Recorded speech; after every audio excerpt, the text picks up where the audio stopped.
ప్రపంచంలో ఎక్కడున్నా మీ గోత్రనామాలతో వేదమందిర్ నిర్వహించే ఆన్లైన్ పూజలు హోమాల ద్వారా దైవ అనుగ్రహాన్ని పొందండి.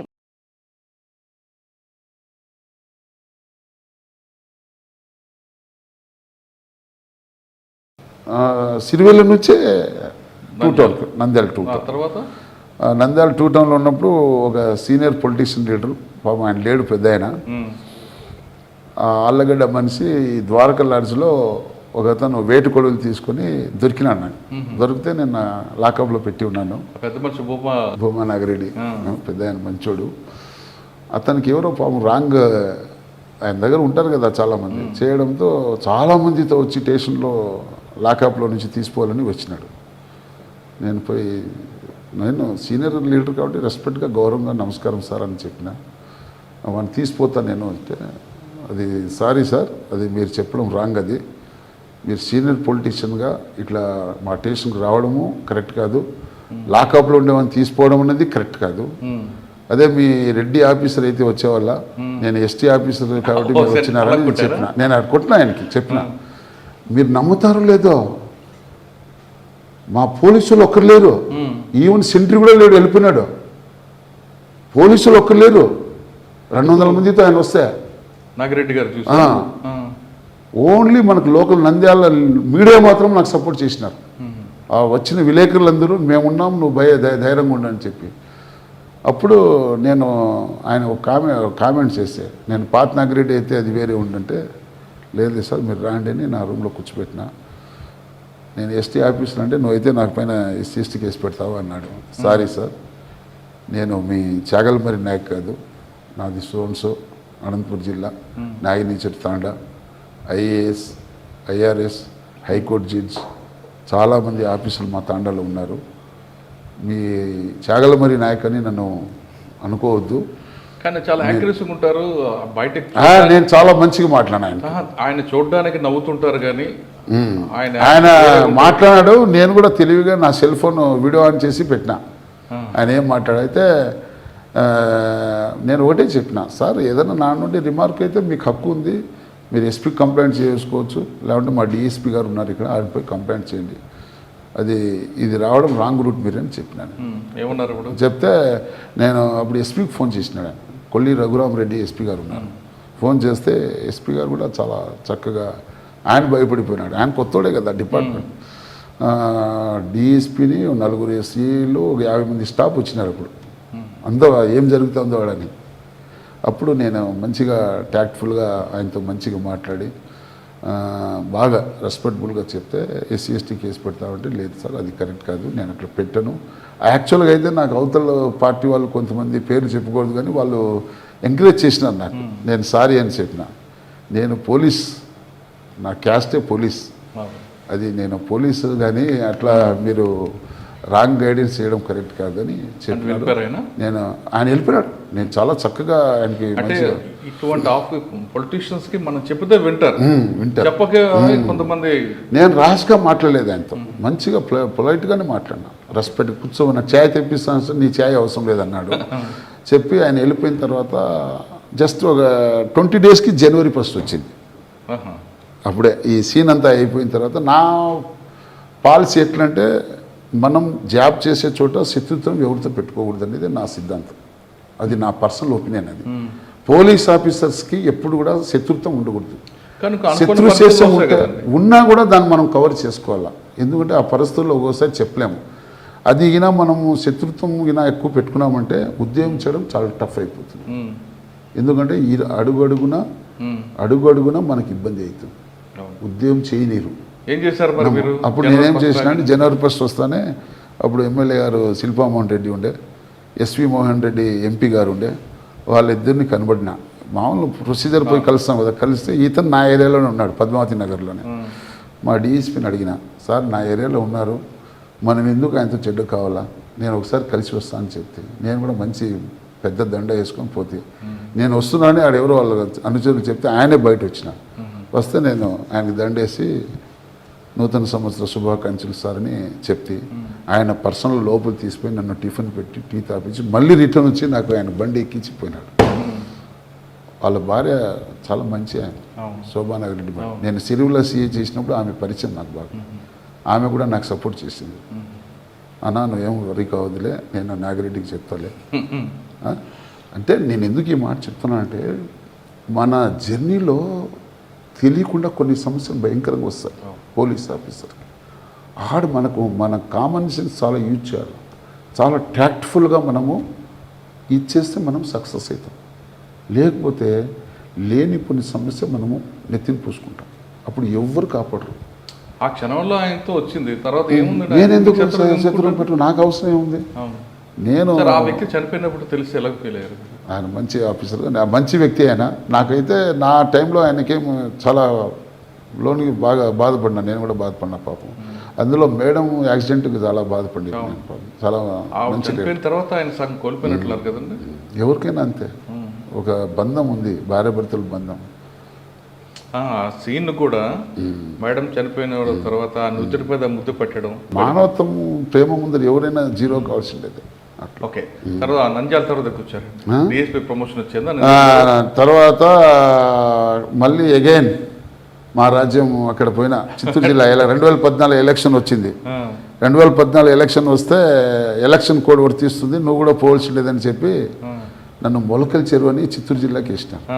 2014 ఎలక్షన్ అక్కడ జరిపించిన చాలా బాగా. అది చాలా నాకు నా స్టైల్ ఆఫ్ ఫంక్షన్కి అది టోటల్ రివర్సు. మాది కొంచెం నోరు దురుసు ఎక్కువ. నోరు దురుసు ఉండడంతో కడప జిల్లాలో తిట్టినా, కర్నూలు జిల్లాలో తిట్టినా పడతారు, కానీ చిత్తూరు జిల్లాలో తిట్టితే పడరు, ఒప్పుకోరు వాళ్ళు, పబ్లిక్ ఒప్పుకోరు. అక్కడ నేను కొంచెం సఫర్ అయినా కూడా మళ్ళీ నిలదొక్కున్నా తెలివిగా. అంటే మనం బూతులు తిడితే వాళ్ళు ఒప్పుకోవటం లేదు, రివర్స్గా అడుగుతున్నారు వాళ్ళు. చిత్తూరు జిల్లా వాళ్ళు, చిత్తూరు మొలకల చెరువు సైడ్ అంతా, పెద్దముడేం మండలం, పీటీఎం అవన్నీ చాలా ఫెరోసిస్గా వాళ్ళతో వద్దులేని నేను ఆడ 7 నెలలే ఎలక్షన్ డివో అది. తర్వాత అగైన్ మళ్ళీ బద్వేలుకి వచ్చిన. నాకు ఇష్టమైన ఊరు బద్వేలు. బద్వేలు సిఐగా వచ్చి దాదాపు 2 years ఉన్నా. బద్వేలు నుంచి పొద్దుటూరు ట్రాఫిక్లో ఉన్నాను. ట్రాఫిక్లో ఉంటే ఎలక్షన్ 2019 ఎలక్షన్లు వస్తే అప్పుడు వివేకానందరెడ్డి మర్డర్ అయితే అక్కడ సిఐ శంకరయ్య అని ఉన్నారు. సిఐ గారు సస్పెండ్ చేస్తే అప్పుడు ఎలక్షన్ పులిందులో చేసేవాడు ఎవడు అని ఒక 11 మందిలో మహాంతి ఎస్పీ సార్, మంచి ఆఫీసర్ ఆయన కూడా, నన్ను సెలెక్ట్ చేసినాడు. సెలెక్ట్ చేస్తే నేను ఎలక్షన్ జరిపించిన 2019 పులిందుల ఎలక్షన్ సూపర్గా చేసిన. ఎక్కడ కూడా ఒక చిన్న కేసు కూడా రిపోర్ట్ కాకుండా చేసిన. అంత బాగా అందాలంటే అవతల టీడీపీకి సతీష్ రెడ్డి ఉండే ఎమ్మెల్యేగా పోటీ. సతీష్ రెడ్డి కూడా నాకు మంచి మిత్రుడే, బాగా తెలుసు. ఆయన మాట్లాడి చెప్పిన, కొన్ని పులిందుల పట్టణంలో కొన్ని ఏరియాలో నువ్వు వస్తే ఊరికే కాంట్రవర్షన్ వస్తుంది, నువ్వు రావద్దు, నేను ఫేర్గా ఎలక్షన్ జరిపే బాధ్యత నాది, నీ తరపున నేను అనుకో. అట్లా ఆయనకి అంటే ఆ నమ్మకం కల్పించిన ప్రతిపక్షానికి. ఆయనకి మైనర్ కదా అతను, సతీష్, అతను ధైర్యం ఇచ్చిన. అయితే చాలా పీస్ఫుల్ ఎలక్షన్ జరిపించిన. మధ్యలో చంద్రగిరి కూడా చేస్తున్నట్టున్నారు కదా. అది 2009 ఎలక్షన్ చంద్రగిరి. అక్కడే ఉంది మీ మార్కు. అక్కడ చాలా సున్నితం. లక్ష్మీరెడ్డి అని ఎస్పీ గారు ఉండే అక్కడ, లక్ష్మీరెడ్డి గారు. అయితే ఆమె గల్లా అరుణకుమార్ అని మేడము, సీనియర్ పొలిటీషియను. 4 నాకు లీడర్లు. అప్పుడు రోజా కూడా తెలుగుదేశం పార్టీకి లీడరు. రోజా, గల్లా అరుణకుమారి, మళ్ళీ బీజేపీకి ఆయన డాక్టర్ ఎవరో లీడి, మళ్ళీ మన పిఆర్పి మన చిరంజీవి పార్టీ అది కూడా ఒక లేడీ లీడర్. 4 లీడర్లే. అయితే గల్లా అరుణకుమారి చాలా డేర్ లీడర్. ఆమె తవేరా వెహికల్ వచ్చింది. తవేరా వెహికల్ వస్తే దాదాపు 250 బాటిల్ మందు దొరికింది. తిరుపతిలో ఉండే మీడియా మొత్తం వచ్చేసినారు. ఆడ దగ్గర చంద్రగిరి ఒక 250 మంది ఉంటారు తిరుపతిలో మీడియా వాళ్ళు. టక్క వచ్చేసినారు. అట్లా వచ్చి అంత వీడియోలు, ఫోటోలు తీసేసినారు. నువ్వు అది బండి వదిలే అంటున్నాను. అది ఎట్లయితుందమ్మా, ఎలక్షన్ కోడ్, సారీ మా జరగదు అది ఏంటి, నేను చెప్తే వదలవా నువ్వు? నేను సారీ మా అని చెప్పిన. కేసు కట్టి రిమైండ్. అది అందులో అప్పుడు ఈ ఐడియా యాక్ట్లో కానీ ఎక్సైజ్ కేసులో బండ్లు సీజ్ చేస్తే రావు. సార్, మీరు చంద్రగిరి పంచాయత్ టైంలో మీరు ఒక ఎస్పీ గారి పేరు చెప్పారు. ఆ ఎస్పీ గారి మీద ఒక ఎలిగేషన్ ఉండేది, మీకు అర్థమై ఉంటుంది. ఆయన నుంచి ఇబ్బందులు ఎదుర్కోలేదా మీరు? ఆయన మాకు అంత టైం లేదు, మాకు ఆయన మధ్య అయితే సపోర్ట్ చేసినాడు. ఎలక్షన్ టైంలో నేను చేసిన ఉద్యోగానికి సపోర్ట్ చేసినాడు. ఒకటి పిఆర్పి వాళ్ళది అప్పుడు దాదాపు 35,000 బాటిల్స్ దొరికిన బోస్ కంపెనీ అని పెద్ద లారీ, 14 టైర్ లారీలో లోడ్ బండి పట్టినాం మేము. ఆ కేసు విషయంలో నాకు కొంచెం ఆయన క్వశ్చన్ మార్క్ చేసి కొంత ఇబ్బంది పెట్టినాడు. అయినా మనము దేవుడు అప్పుడు ఏమంటే రాజశేఖర రెడ్డి సీఎం ఉన్నప్పుడు అందరినీ ఆల్రెడీ ప్రియేస్ చేసిన ప్లేస్కి మళ్ళీ ఆయన డీజీపీ సార్ ఉండే చూడు, SSP Yadav sir DGP sir ఉన్నప్పుడు మళ్ళీ మహాంతి సార్ డీజీపీ వచ్చినాడు ఎలక్షన్ టైం. ఆయన వచ్చిన తర్వాత గవర్నమెంట్ మళ్ళీ కాంగ్రెస్ గవర్నమెంట్ వస్తానే మళ్ళీ సేమ్ అంతకుముందు ఉండే వాళ్ళ అధికారులు ఎవరి ప్లేస్ వాళ్ళు పోవాలని ఒక జీవో ఇచ్చినారు. ఆ జీవో పై నేను తొందరగా మళ్ళీ చంద్రగిరి నుంచి జమ్మూడికి వచ్చేసిన. ఆడ నాకు ఆయన వల్ల నాకేం ప్రాబ్లం రాలేదు. ఓకే, తర్వాత అండి ఎక్కడికి వచ్చారు? డిఎస్పీ ప్రమోషన్ వచ్చిందా? జమ్మూడు కొండాపురం, మళ్ళీ ఎస్సీ ఎస్టీ సెల్. అప్పుడు పులివెందుల నుంచి నాకు పులివెందుల నుంచి ట్రాన్స్ఫర్ వస్తేనే సిఈడికి వచ్చిన. అమిత్ గారని సార్, అడిషనల్ డీజీ సార్, మంచి ఆఫీసర్. నాకు ఎవరు లేరు అప్పుడు, సపోర్టే లేరు. పోయి డైరెక్ట్ పోయి ఆయన కలిసిన. సార్ నేను పులివెందులో చేసి వచ్చినాను. ఆయన తెలుసు ఆ కేసు విషయంలో 2-3 సార్లు నేను మీటింగ్ అటెండ్ అయినప్పుడు చూసినాం. వివేకానంద రెడ్డి మర్డర్ కేసు తర్వాత నేనే ఆడ ఎలక్షన్ జరిపిండేది పులివెందులో. అందుకు నేను వివేకానంద రెడ్డి మర్డర్ అయినాడు కదా, ఆయన ఎక్స్ మినిస్టర్ గారు, అప్పుడు శంకరయ్య అని సిఐ ఉండే, అతను సస్పెండ్ అయితేనే నన్ను ఆడ పోస్టింగ్ ఇచ్చినారు. ఎలక్షన్ 2019 ఎలక్షన్ నేనే జరిపిండేది పులివెందుల. చాలా బాగా చేసిన.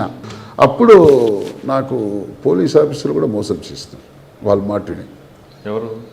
పొలిటికల్గా అప్పుడుండే ఒకడు వాసుదేవన్ డిఎస్పీ గారు ఉండే, ఇంకొక అతను ఆఫీసర్ అంతా నన్ను ట్రాన్స్ఫర్ చేస్తే నేను అసహించుకొని వచ్చేసి, నీకు ఆ పోస్టింగ్ వద్దు ఏం వద్దని నేను జిల్లానే వదిలేసి వచ్చేసినంటే అక్కడ పోస్టింగ్ లేకుండా కడప జిల్లా నుంచి లగేజ్ ఎత్తుకొని కర్నూలు జిల్లాలో వచ్చి నేను ఉన్నా. ఉంటే అక్కడ ఓన్లీ నేను శివుని నమ్మిన. ఆ శివుని నమ్ముకొని అమిత్ గారు అడిషనల్ డీజీకి పోయి కనుక్కున్నా. 24 అవర్స్లో నాకు పోస్టింగ్ ఇచ్చినాడు కర్నూలు సిఐడికి. మీరు నమ్ముతారు లేదు, 24 అవర్స్లో నేను పోయి కనబడి వస్తే మరుసటి రోజే ఆర్డర్ ఇచ్చి నాకు కర్నూలుకి ఇచ్చినాడు. అది మన అదృష్టం అనుకోవాలో ఏమనుకోవాలో. అది నేను బాగా ఇదే ఉన్నా. ఒక 4-6 మంత్స్ ఉన్నా. తర్వాత డిఎస్పీ ప్రమోషన్ వచ్చాయి. అప్పుడే ఎస్సీ సెల్ ఖాళీ ఉండే. అప్పుడు మన ఎస్పీ గారు వచ్చి, ఈయన పకీరప్ప సార్ ఉండే కర్నూలు ఎస్పీ గారు, సార్ని పోయి కలిస్తే పాపం పైన డీజీ సార్కి చెప్పి నాకు ఎస్సీ సెల్ డిఎస్పీగా పోస్టింగ్. ఎస్సీ సెల్ డిఎస్పీగా 4.5 సంవత్సరం చేసిన నాన్ స్టాప్గా. ఎవరిని పోస్టింగ్ కోసం ఎవరి దగ్గర కూడా పోలేదు నేను. ఎవరిని పోయినా ఒక నమస్కారం కూడా కొట్టలేదు నేను. సార్ ఎస్సీ సెల్లో 4.5 సంవత్సరాలు. ఇక్కడ మీ సామాజిక వర్గాల కేసులు వస్తుంటాయి. వచ్చినప్పుడు మీరు యాజ్ పర్ మెరిట్ ప్రకారం వెళ్ళేవారా, లేదా మన సామాజిక వర్గం అని వాళ్ళకి చూపించేవారా? నేను మీకు చెప్తే కదా, నా క్యాస్టే పోలీస్ క్యాస్ట్ అని. కానీ మా క్యాస్ట్ వాళ్ళే నన్ను తిడతారు, ఎస్సీస్ వాళ్ళు తిడతారు. అయినా నేను చాలా రెస్పెక్ట్ చేస్తాను. సామాన్య ప్రజలు ఎవరు వచ్చినా కూడా మంచిగా ఆఫర్ ఇచ్చి కూర్చోబెట్టి వాళ్ళ గ్లాస్ నీళ్ళు కూడా ఇచ్చి పంపిస్తా, ధైర్యం ఇచ్చి పంపిస్తా. అయితే ఒరిజినల్ బాధితులకి న్యాయం జరగకుండా కొంతమంది ఉన్నారు ఈ ఎస్సీ సంఘాల్లోనే కొంతమంది. వాళ్ళ వల్ల నిజమైన బాధితునికి కొన్ని అన్యాయం జరిగే పరిస్థితి. కరెక్ట్. ఇప్పుడు ఆ పాయింట్లోకి వద్దామండి. కొంతమంది మీ ఇటువంటి సంఘాలందరూ కూడా నిజమైన బాధ్యులు కాకుండా కొన్ని సివిల్ మ్యాటర్లో వీళ్ళు ముందు పెట్టి వాళ్ళు డబ్బాలు ఆ కేసులన్నీ నేను క్లోజ్ చేసిన. అప్పుడు మరి మీ సంఘాలందరూ నా పైన చాలా అలిగేషన్ కూడా, ధర్నాలు కూడా చేసినారు. నేను ఎస్సీఎస్ఎల్ డిఎస్పీ మాది సిఐ క్యాంప్ ఆఫీస్లోనే నా ఆఫీస్ ఉండేది. బాలసుందరం అని ఒక అతను ఉండే సంఘం లీడర్. ఆయన ధర్నా చేసినాడు, చేసుకొని నేను ఆ గేట్ తీసుకొని వెళ్ళిపోయినా, ఇంటికి వెళ్ళిపోయినా. అంటే ఎస్సీ ఎస్టీ కేసు క్లోజ్ చేయడం అనేది కొంచెం గట్స్ ఉండాలి కదండి. గట్స్ ఉండాలంటే అదే మరి ధైర్యం. ఒకతను ఆయన 9 డాక్టర్లు వాళ్ళు స్టాఫ్ 7 మంది పైన ఎస్సీ ఎస్టీ కేసు పెట్టినాడు. Total false case. అసలు మనకు కేసు చూస్తేనే తెలిసిపోతుంది ఇది ఫాల్స్ అని, ట్రూనా ఫాల్స్ అని చూస్తేనే చెప్పవచ్చు మనం. కానీ దీనివల్ల నిజమైన బాధ్యులకు అన్యాయం జరుగుతుంది కదా. అదే నేను చెప్తా, చాలా మందికి చెప్తే వాళ్ళు వినరు. నాయకు అసలు నిజమైన బాధ్యులు రారండి పోలీస్ స్టేషన్కి. నేను ఒకటే చెప్తా, ఒరే భయ్ మనం మనుషులము, మనకు మానవత్వం అనేది ఉండాల. కులం ఎవరికి ఇది కాదు, పవర్ ఉంటే ఏ కులం ఏది ఎవరు అడతారా, ఎవరు అడగరు. డబ్బు ఉందనుకో కులంతో ఏం పని ఉంది, మన పనులు అన్నీ జరుగుతాయి. అందుకే మనం ఎప్పుడు కూడా ప్రతి మనిషిని గౌరవించాలా. కానీ సంఘాలన్నీ కూడా నిజమైన బాధ్యులకు అండగా ఉండాల్సింది పోయి ఈ విధంగా అది వాళ్ళు కొన్ని పొరపాటు చేస్తున్నారు, అది కరెక్ట్ కాదంట. నేను అది ఒప్పుకొని నేను దాన్ని ఖండిస్తాను. 4.5 సంవత్సరాల్లో ఎన్ని మీరు క్లోజ్ చేస్తుంటారు?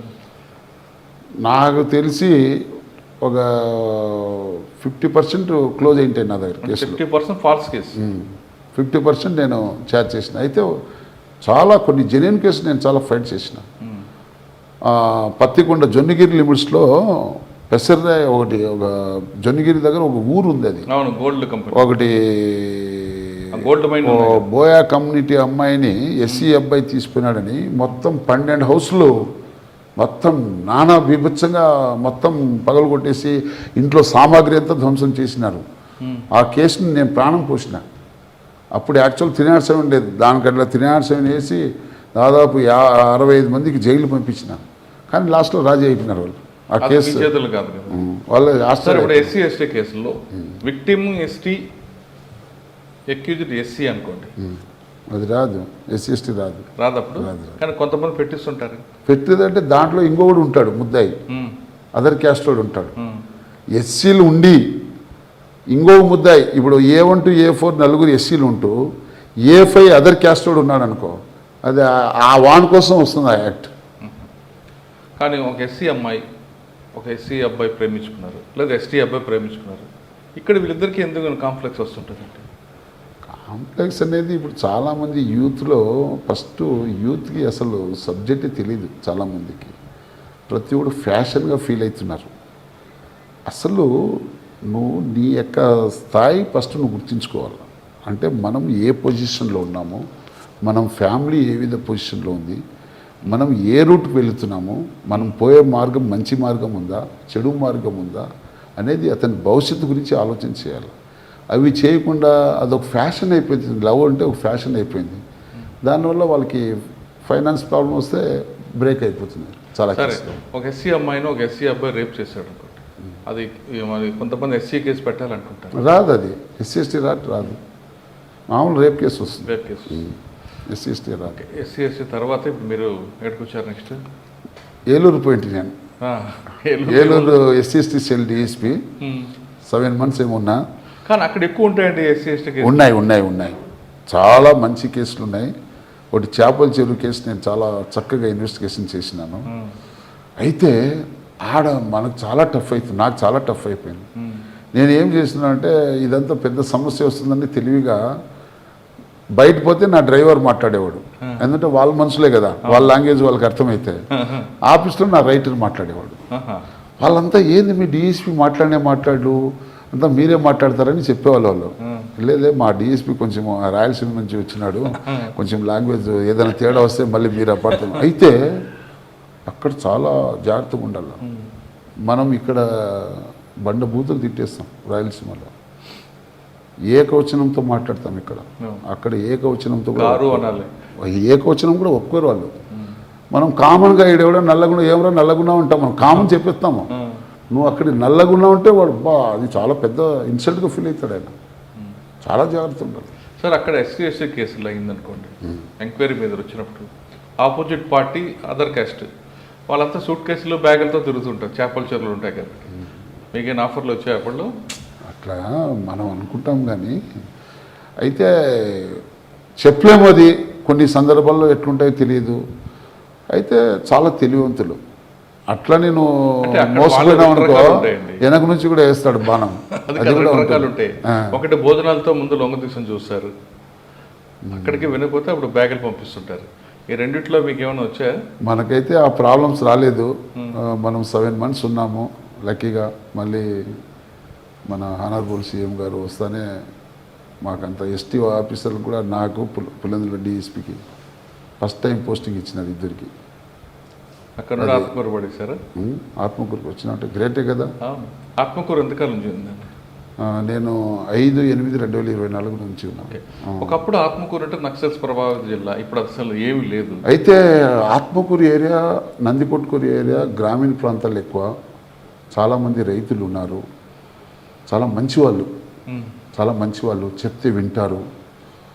నక్సలిజం ప్రాబ్లం ఉండే, అంతకుముందు ఉండే, కానీ ఇప్పుడు ఆ ప్రాబ్లం అయితే లేదు. ఏదైనా మనం చెప్తే చాలా చక్కగా చెప్తున్నారు. నందికొట్కూరు కూడా ఫ్యాక్షన్ కదండి, వాళ్ళు ఉన్నారు, కానీ ఆ ప్రాబ్లం మాకు లేదు ఇప్పుడు. మంచోళ్ళు అక్కడ ఉండే బోత్ పార్టీస్ లీడర్ కావచ్చు, ఇక్కడ కావచ్చు, అంతా ఏదన్నా చెప్తే అర్థం చేసుకుంటున్నారు, ఇబ్బంది ఏం లేదు. అంటే నక్సల్ చిన్న చిన్న ప్రాబ్లమ్స్ వస్తాయి, కొంచెం యుగో వల్ల. ఏముంటాయండి ఇక్కడ క్రైమ్? ఇక్కడ క్రైమ్ రేటు కేసులు ఉంటాయా, లేదంటే మాకు మెజారిటీగా ఎక్కువ ఈ చిన్న చితక ఏదో ఈ ల్యాండ్ డిస్ప్యూట్స్, రస్తా డిస్ప్యూట్స్, దీనిపైన చిన్న చిన్న గొడవలు జరుగుతూ ఉంటాయి. సివిల్ డిస్ప్యూట్స్ ఎక్కువ ఉంటాయి కదా. సివిల్ ఎక్కువ, భూమి రేటు పెరిగింది కదా, ల్యాండ్ రేట్ ఎక్కువ. ప్లస్ రెండోది ఏమంటే కొన్ని రికార్డ్స్ కూడా, కొన్ని రికార్డ్స్ తేడాలు ఉన్నాయి. అదే ల్యాండ్ సంబంధించింది, అక్కడ కొన్ని చాలా ప్రాబ్లమ్స్ వస్తూ ఎక్కువ గ్రీవెన్స్కి ఎక్కువ పోతూ ఉంటారు పబ్లిక్. అది ప్రాబ్లమ్ సాల్వ్ అయ్యే వరకు ఆ గ్రీవెన్స్ పోతూనే ఉంటారు. మనం ఎంత మంచిగా కూర్చోబెట్టి చెప్పినా కూడా కన్విన్స్ కారు. వానికి ఎంతసేపు వాని ప్రాబ్లం సాల్వ్ కావాలనే ఆలోచన, ఆయనకు అనుకూలంగా తీర్పు వచ్చే వరకు గ్రీవెన్స్ వస్తూనే ఉంటారు. అది ఇక్కడ ఒక కల్చర్ ఉంది. అది అయితే కొంచెము సారా గిరాయి ఉంటే అన్నీ బాగానే మా వాళ్ళు కష్టపడినారు, చేసినారు, బాగా అంతా బాగా ప్రశాంతంగా జరిగిపోతుంది. శ్రీశైలం మల్లికార్జున స్వామి అమ్మవారి దయతో ఒక అదృష్టంగా భావిస్తాం మేము. నేను శ్రీశైల పుణ్యక్షేత్రం దగ్గర ఉద్యోగం చేయడం ఒక అదృష్టంగా భావిస్తాను. మంచి అవకాశం వచ్చింది కదా మహాశివరాత్రి. నేను మీరు నమ్ముతారు లేదో, ఆ స్వామి దయ వల్ల 2 కార్తీక మాసము, 2 మహాశివరాత్రులు, 2 ఉగాది పండుగ బందోబస్తు అన్నీ చాలా చక్కగా చేసిన. సార్, శ్రీశైలంలో మోడీ గారు వచ్చిన తర్వాత దానికి భక్తుల సంఖ్య పెరిగింది, దాని మీద ఎక్కువగా నమ్మకం వచ్చింది అంటున్నారు. వాస్తవము. రెండోది ఏమంటే శ్రీశైలం మల్లికార్జున స్వామి అమ్మవారు 2 ఒకే కాంపౌండ్లో, అంటే జ్యోతిర్లింగము, శక్తిపీఠం ఒకే కాంపౌండ్లో ఉండడం పెద్ద అదృష్టంగా భావించాలా. కృష్ణానది పక్కనే జోగులమ్మ అమ్మవారు ఉంది. అంటే నీకు 2 శక్తిపీఠాలు పక్క ఉండి పక్క మధ్యలో కృష్ణానది రావడం అనేది అది పెద్ద అదృష్టంగా భావించాలి. ఒకటి గుర్తుపెట్టుకో, నీకు చాలా పుణ్యక్షేత్రాల్లో ఏదో ఒక సమస్య వస్తూ ఉంటుంది. శ్రీశైలంలో ప్రాబ్లం వచ్చినా కూడా ఆ ప్రాబ్లాన్ని సాల్వ్ కూడా ఆయనే చేస్తాడు. అదే మల్లికార్జున స్వామి యొక్క పవర్. ప్రాబ్లం వస్తుంది, రాదని నేను చెప్పను. చాలా నేరో రోడ్లు ఉన్నాయి, ట్రాఫిక్ సమస్యలు ఉన్నాయి, గర్భగుడిలో పోయేటప్పుడు మనకు ఒకే దారి ఉంది. అసలు మహాశివరాత్రి టైంలో అయితే మనము విఐపీస్లను మనం దర్శనం చేయించి చాలా కష్టమైపోతుంది. రెండోది, ఈడ స్పర్శ దర్శనం అనేది ఒకటి. ఈ స్పర్శ దర్శనం వల్ల మనకు చాలా లేట్ అవుతుంది. అలంకార దర్శనం అయితే 1,00,000 మంది చేయవచ్చు రోజు. ఈ స్పర్శ దర్శనం మధ్యలో బ్రేక్ అయిందంటే 50-60 వేలు అంటే గొప్ప. ఇంకెక్కువ మంది అంటే మనకు అల్లాడిపోతుంటారు. కానీ అంత బాగా జరుగుతుంది. 2 సార్లు జరిపారు, స్వామి జరిపించుకున్నారు. కానీ పోయినసారి లాఠీ చార్జ్ కూడా జరిగినట్టు. లాఠీ చార్జ్ అంటే ఒక చిన్న ఎగ్జాంపుల్ చెప్తా భక్తులకి, నేను శివభక్తులు చెప్తాను. అసలు భక్తులు అంత మంచోళ్ళే, కానీ ఎందుకో ఆడు వస్తానే ముందు నేను పోవాలి అంటే వాళ్ళు ఎక్కడే నడుచుకుని. అవును, రావచ్చు. ఇప్పుడు నీ కంటి ముందరే ఉన్నారు కదా, ఒక గుంపు ఉంటారు, క్యూ లైన్ ఉంటుంది. ఆ క్యూ లైన్లో సీనియర్ సిటిజన్స్ ఉంటారు, మహిళలు ఉంటారు, పిల్లోళ్ళు ఉంటారు. అది నీ కంటి ముందర కనబడుతున్నారు కదా. ఒక పౌరుడిగా నువ్వు కూడా బాధ్యత తీసుకోవాలి కదా. అప్పుడు ఏం చేయాలను, కొంత ఓర్పు పట్టాలి కదా. కొంచెం ఓర్పు పట్టి ఉంటే ప్రాబ్లం ఉండదు. అట్లా ఉండదు, అట్లా తోసుకొని వచ్చేస్తారు. ఆ తోసుకొని రావడంతో భగవంతుడు కనబడతాడు. మనం ఒకటే ఆ స్వామికి నమస్కారం చేస్తాం. ఎటువంటి తొక్కిస్లాట జరగకుండా, ఏ ప్రాణాపాయం జరగకుండా కాపాడు స్వామి. మీరు నమ్ముతారు, నేను ఎన్నోసార్లు నాకు మొక్కిన స్వామికి. నేను ఫస్ట్ టైం మహాశివరాత్రికి అయితే రాత్రి 1 గంటకే 500 టికెట్కి వచ్చేసినారు. 5,000 6,000 మంది జనాలు వచ్చేసినారు. ఎవరు లేరు. నాకు ఫోన్ వచ్చింది, నేను ఒక్కడే పోయినా, నేను కూడా ఏం చేసుకోలేకపోతున్నా. అప్పుడు ఏం బా ఎట్లా చేయాలని చెప్పి వెంటనే స్పెల్ పార్టీని పిలిపించి ఒక 4 రోపు తెప్పించుకొని రోప్ ద్వారా 4 భాగాలు చేసినాం. ఆ ఉండే భక్తుల్ని రోప్ మధ్యలో పెట్టి 4 భాగాలు చేసి స్లోగా పంపించినాం. అయినా కూడా మనకు సపోర్ట్ చేయరు భక్తులు. అంటే ఆ ప్రాబ్లంకి కాంప్లెక్స్ సిస్టంలో తీసుకెళ్తే best. చేయాలంటే డెవలప్మెంట్. ఇప్పుడు మనకు శ్రీశైలంలో వసతులు చాలా తక్కువ, ల్యాండ్ తక్కువ ఉంది, వసతులు తక్కువ. తిరుమల ఎట్లుంది, చక్కగా ఒకసారి లాక్ చేస్తే ఎవడు ఇంకా దానికి అసలు టచ్ చేసేవాడే లేడు. శ్రీశైలం అట్లా కాదు. సరే, భక్తుల వరకు కాకుండా ట్రాఫిక్ ఒకటి పెద్ద ప్రధాన ట్రాఫిక్ మనకు మెయిన్ సమస్య వచ్చి పార్కింగ్ ప్రాబ్లం. ముఖద్వారం దాటిన తర్వాత అటకేశ్వరం అని ఒక సర్కిల్ వస్తుంది, తర్వాత Sakshi Ganapati front side back side ఉంటుంది. మన హిందూ సాంప్రదాయంలో ప్రతి ఒక్కటి ఏమంటే ఫస్ట్ శ్రీశైలం వచ్చినామంటే సాక్షి గణపతిని నమస్కారం చేసుకుంటే ఆయన వెల్కమ్ అంటే వాళ్ళ అమ్మ నాయన ఇద్దరిని దర్శనం చేసుకోవాలనేది ఒక సెంటిమెంట్. నీకు ఆడ రోడ్ లేదు, చాలా నేరో రోడ్డు, ఇన్ అవుట్ ఒకటే రూట్లో రావాలా, ఇన్ను అవుట్ ఒకటే రూట్లో లేదు. రెండోది మనకు ఫారెస్ట్ డిపార్ట్మెంట్ వాళ్ళు స్థలం ఏమంటే వాళ్ళ రూల్ పొజిషన్ వాళ్ళు చెప్తారు. టైగర్ జోన్ బాబు మేము చేసేది ఏం లేదని వాళ్ళు అంటారు. అది ఎవరిని మనం తప్పు పట్టేదానికి లేదు, ఉన్న దాంట్లోనే చేయాలి. చేయాలంటే ఆ మొత్తం ఒత్తిడి అంతా పోలీసుల పైన పడుతుంది. ఎందుకు ఈ మాట చెప్తున్నా అంటే చాలామంది తెలంగాణ సైడ్ నుంచి వచ్చేవాళ్ళు ఓనర్ కమ్ డ్రైవర్ వాళ్ళే వస్తారు.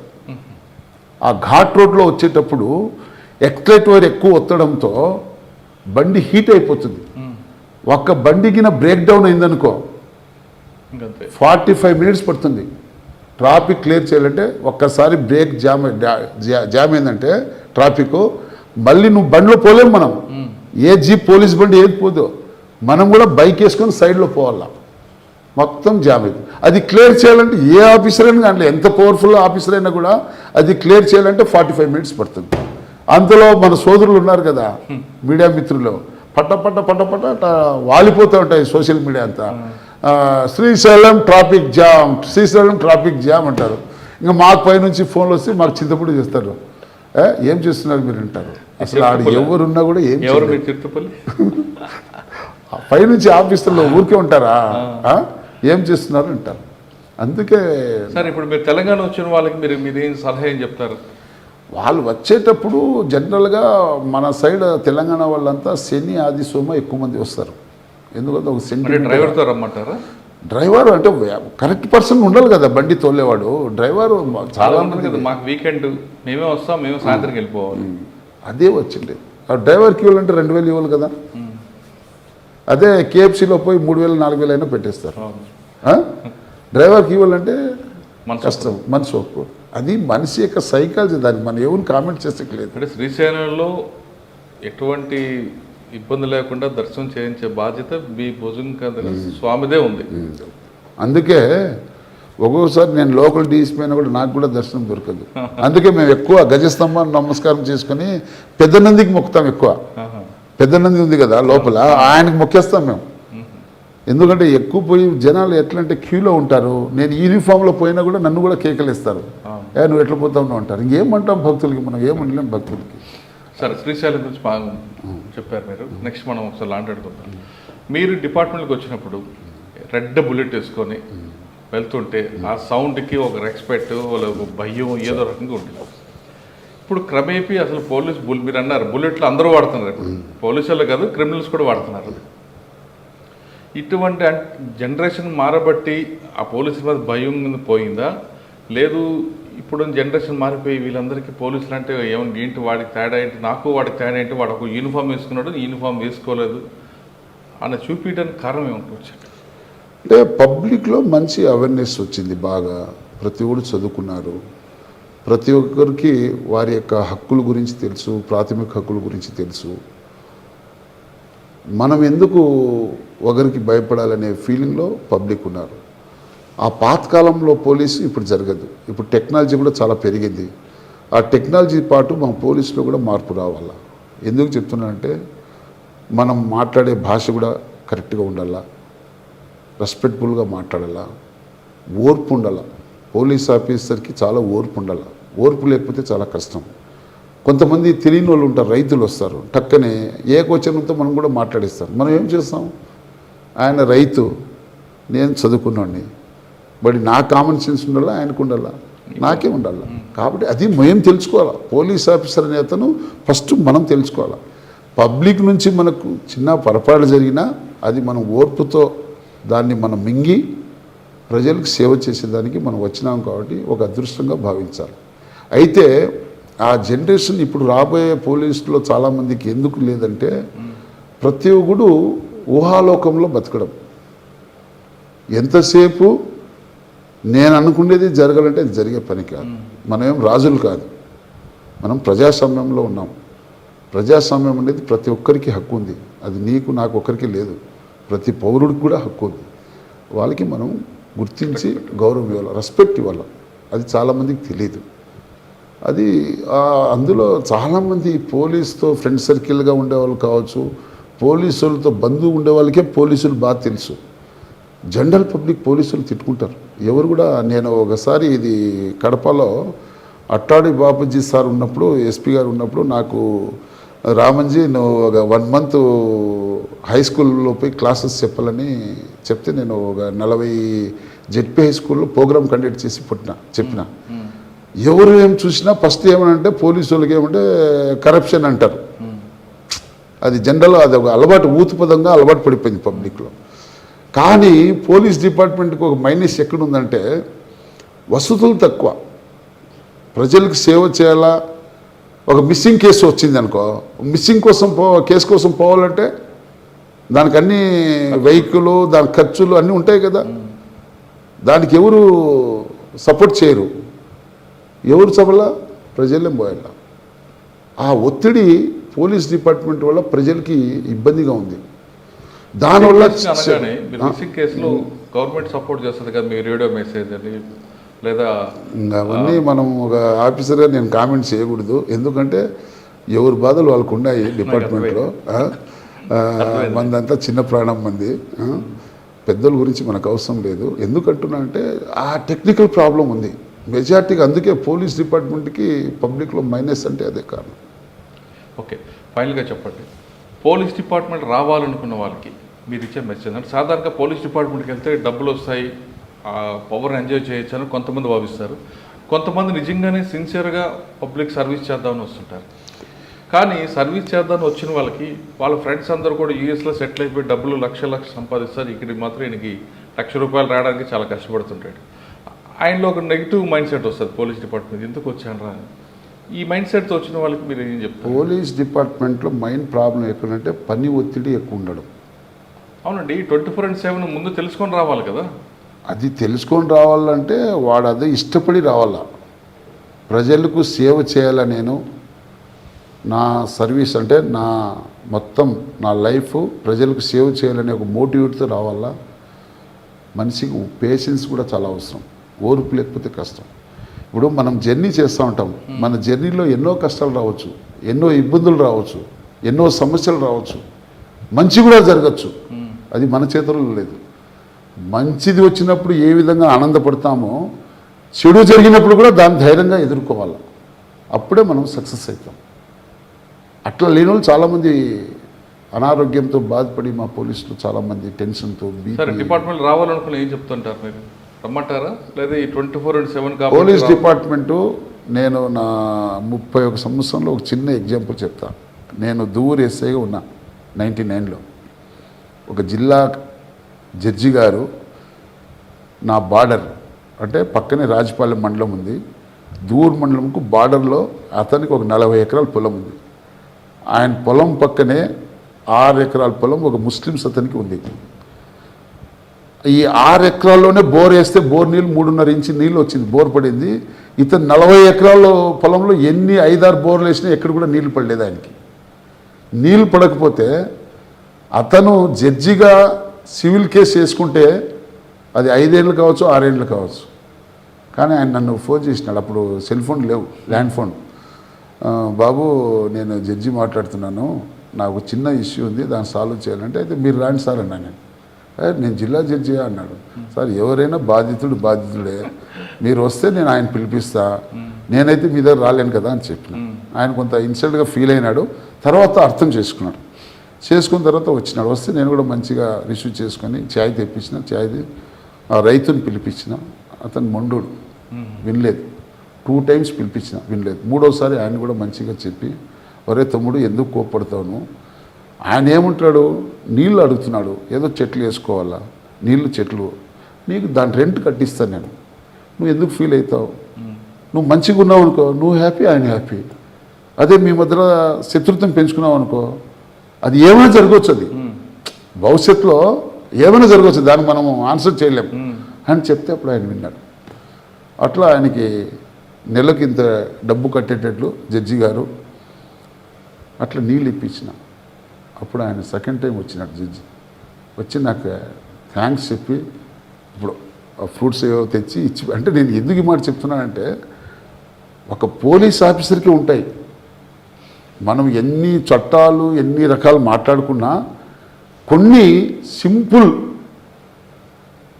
టైంలో, తక్కువ టైంలో ఒక బాధితునికి న్యాయం చేసేదానికి అవకాశం ఒక పోలీస్ డిపార్ట్మెంట్కి. అది యూనిఫామ్ పవర్, అది పవర్ అనొద్దు నువ్వు, అది నమ్మకం. ఎందుకు చెప్తున్నానంటే, చాలామంది భక్తులు పబ్లిక్ వస్తూ ఉంటారు పాపం, పేదవాళ్ళు. ఒక పెద్ద సీనియర్ సిటిజన్ ఆయన ఉంటుంది, ఒక 10,000 రూపాయలు అప్పు ఇచ్చింటుంది, ఏదో వడ్డీకి ఆశపడి, వాడు ఈ కూడా ఎగరగొట్టేస్తూ ఉంటాడు. ఆయన కోర్టు చుట్టూ తిరిగితే రాదు, ఆయనకి ఏ వసతులు ఉండదు, ఈవెన్ లాయర్ ఫీజు కట్టేకి కూడా అవకాశం ఉండదు. అదే ఒక లోకల్ ఆఫీసర్కి అనుకుంటే వాడిని గట్టిగా వార్నింగ్ చేస్తే డబ్బు కట్టివచ్చు. వాళ్ళే మాకు బ్లెస్సింగ్స్ ఇస్తారు. కానీ సివిల్ మ్యాటర్లో జోక్యం చేసుకోదంటారు కదా. చట్టం దండికి చెప్తుంది, కొన్ని మానవత్వంగా కొన్ని చేయాల్సింది. పల్లెల్లో ల్యాండ్ ఆర్డర్ ప్రాబ్లం రాకుండా చేయాలంటే కొన్ని మానవత్వంగా చేయాల్సిండేది. తప్పదు, అది మనం అనుకుంటాం, కానీ చేయకపోతే కష్టం. కానీ రమ్మంటారు యూత్కి డిపార్ట్మెంట్ రావాలా. పోలీస్ ఒక రక్షణ కవచం. ఎందుకు ఈ మాట చెప్తున్నా అంటే, సొసైటీకి రక్షకుడు ఎవరు? పోలీసే.